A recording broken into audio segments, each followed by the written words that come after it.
الف لام میم تنزیل الکتاب لا ریب فیہ من رب العالمین۔ آج سورۃ سجدہ کا آغاز ہم کر رہے ہیں۔ روایت میں آتا ہے کہ اللہ کے رسول جمعے کے دن جو فجر کی نماز ہوتی تھی اس میں ایک رکعت میں سورۃ سجدہ اور دوسری میں سورۃ دہر پڑھا کرتے تھے۔ سورۃ دہر یہ 29ویں سپارے میں آتی ہے۔ تو اس کا آغاز حروف مقطعات سے ہے، الف لام میم، اس کا معنی اللہ جانتے ہیں۔ تنزیل الکتاب لا ریب فیہ، یہ کتاب نازل کرتا ہے من رب العالمین، اس رب کی طرف سے، من رب العالمین جو تمام جہانوں کا رب ہے۔ آپ دیکھیں کوئی بھی جب آپ نیوز دیکھتے ہیں تو نیوز جب شروع کی جاتی ہے تو وہ پہلے بتاتے ہیں اپنا تعارف کہ میرا کیا نام ہے اور یہ نیوز چینل کون سا ہے۔ اللہ تعالیٰ بھی یہاں پر احکامات اور آیات سنانے سے پہلے یہ ایک تمہید باندھ رہے ہیں کہ یہ قرآن جو آپ کے سامنے آیات پڑھنے جا رہی ہیں یہ کس کی طرف سے نازل کرتا ہے، یعنی اس کو عام نہ سمجھو، کسی عام انسان کا کلام نہ سمجھو، یہ اس رب کا کلام ہے جو پوری کائنات کا مالک ہے۔ تو اس کو پوری توجہ کے ساتھ اس کلام کو سنو، اس کی آیات کو سمجھو اور اس پر عمل کرو۔ یہ مقصد ہے شروع میں بتانے کے لیے کہ تنزیل الکتاب، یہ کتاب نازل کرتا ہے لا ریب فیہ، نہ تو اس کتاب میں کوئی شک ہے، اور اسی طرح من رب العالمین، یہ جس کی طرف سے نازل کرتا ہے وہ پوری کائنات کا خالق و مالک ہے۔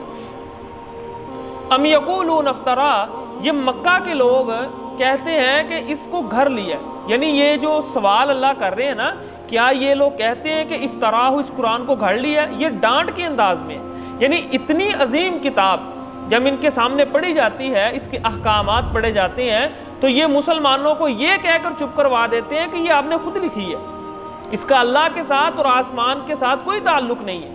تو اللہ تعالیٰ ڈانٹ کے انداز میں کہہ رہے ہیں ام یقولون افترا، کیا یہ اس قرآن کے متعلق کہتے ہیں کہ اس کو خود ہی بنا لیا؟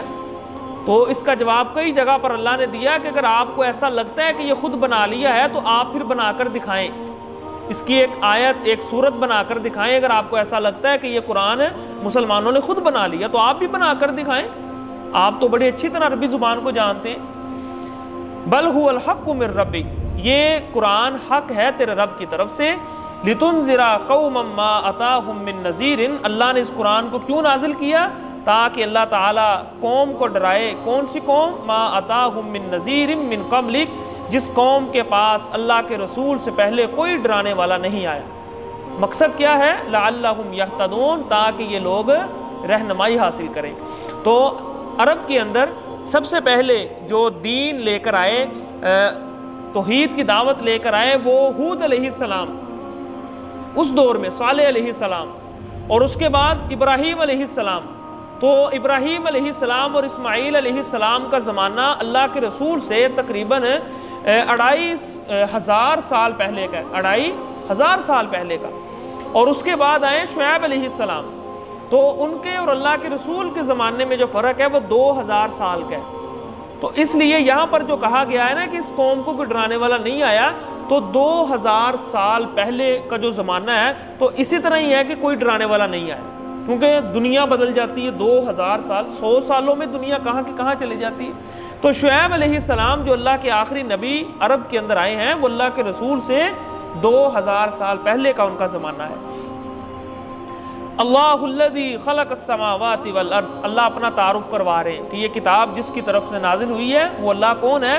اللہ الذی خلق السماوات والارض، اللہ وہ ذات ہے جس نے آسمانوں اور زمین کو پیدا کیا، وما بینہما، اور جو ان دونوں کے درمیان چیزیں ہیں وہ سب اللہ نے پیدا کی، فی ستۃ ایام، کتنے دنوں میں؟ 6 دنوں میں، وہ 7 ہوتا ہے۔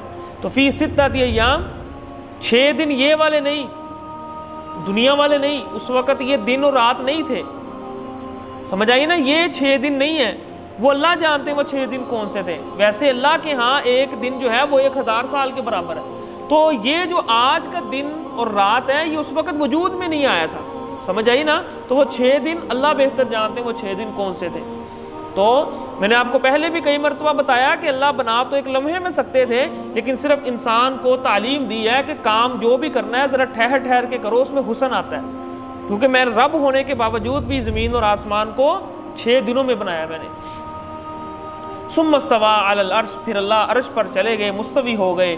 ما لکم من دونہ من ولی ولا شفیع، اللہ کے علاوہ تمہارا نہ تو کوئی مددگار ہے اور نہ ہی قیامت کے دن وہاں کوئی سفارش کرنے والا ہوگا۔ افلا تتذکرون، تم کیوں نصیحت حاصل نہیں کرتے؟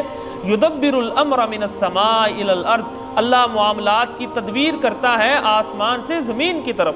ثم یعرج الی، یعنی کفار کا یہ کہنا تھا کہ اللہ تعالیٰ آسمان پر ہے اور آسمان کے سارے معاملات اللہ نے اپنے ذمہ لیے، یہ دنیا کے معاملات ہیں یہ اللہ نے سپرد کیے، اپنے وزیر بنائے ہیں جن کی وہ پوجا کرتے تھے بتوں کی شکل میں، ٹھیک ہے نا؟ یعنی وہ جو بتوں کی پوجا کرتے تھے ان کے پیچھے ذہن یہ تھا کہ اللہ تعالیٰ نظام سنبھال رہے ہیں، صرف اوپر والا دنیا کا نظام یہ لوگ سنبھال رہے ہیں، تو چونکہ ہم دنیا میں رہ رہے ہیں تو اس لیے ہم اللہ کے ساتھ ساتھ ان کی بھی عبادت کرتے ہیں کیونکہ دنیا کا نظام یہ سنبھالتے ہیں۔ تو اللہ تعالیٰ نے یہاں وضاحت کر دی کہ نہیں بھائی، اللہ صرف آسمانوں کا ہی نہیں، یدبر الامر من السماء الی الارض، آسمان سے زمین تک کے سارے معاملات اللہ تعالیٰ اس کا حکم دیتے ہیں، وہ سنبھالتے ہیں۔ ثم یعرج الیہ، پھر وہ معاملات اور اس کا انجام اور اس کی رپورٹ بھی اللہ کے پاس جاتی ہے، یعنی جو اللہ حکم دیتے ہیں فرشتوں کو کہ اس طرح کر دو، ایسے کر دو، زمین میں یہاں بارش نازل کر دو، اس کو فوت کر دو، یہاں پر عذاب لے آؤ، یہاں پر رحمت برسا دو، اور اس کی ساری رپورٹ بھی اللہ کے پاس پہنچتی ہے، ٹھیک ہے؟ فی یوم، ایسے دن میں، کان مقدارہ الف سنۃ مما تعدون، جس کی مقدار 1000 سال کے برابر ہے۔ یعنی اگر عام انسان زمین سے آسمان پر جانا چاہے تو 500 سال کی مسافت ہے، اور اگر واپس آنا چاہے تو پھر بھی 500 سال، تو کتنا بن گیا؟ 1000 سال۔ لیکن اللہ کے جو فرشتے ہیں وہ اتنی تیز رفتار کے مالک ہیں کہ لمحوں کے اندر یہ 1000 سال کا فاصلہ طے کر کے اللہ کے پاس ساری رپورٹیں لے کر جاتے ہیں۔ تو یہ اللہ فرما رہے ہیں کہ یعنی اللہ تعالیٰ زمین اور آسمان کے نظام کو خود سنبھال رہے ہیں۔ ذالک عالم الغیب والشہادہ، اللہ غیب کا علم بھی جانتے ہیں اور جو چیزیں موجود ہیں حاضر ہیں ان کو بھی جانتے ہیں۔ العزیز، وہ سب سے بڑی طاقتوں کا مالک ہے۔ الرحیم، لیکن پھر بھی پوری کائنات پر رحم کرنے والا ہے۔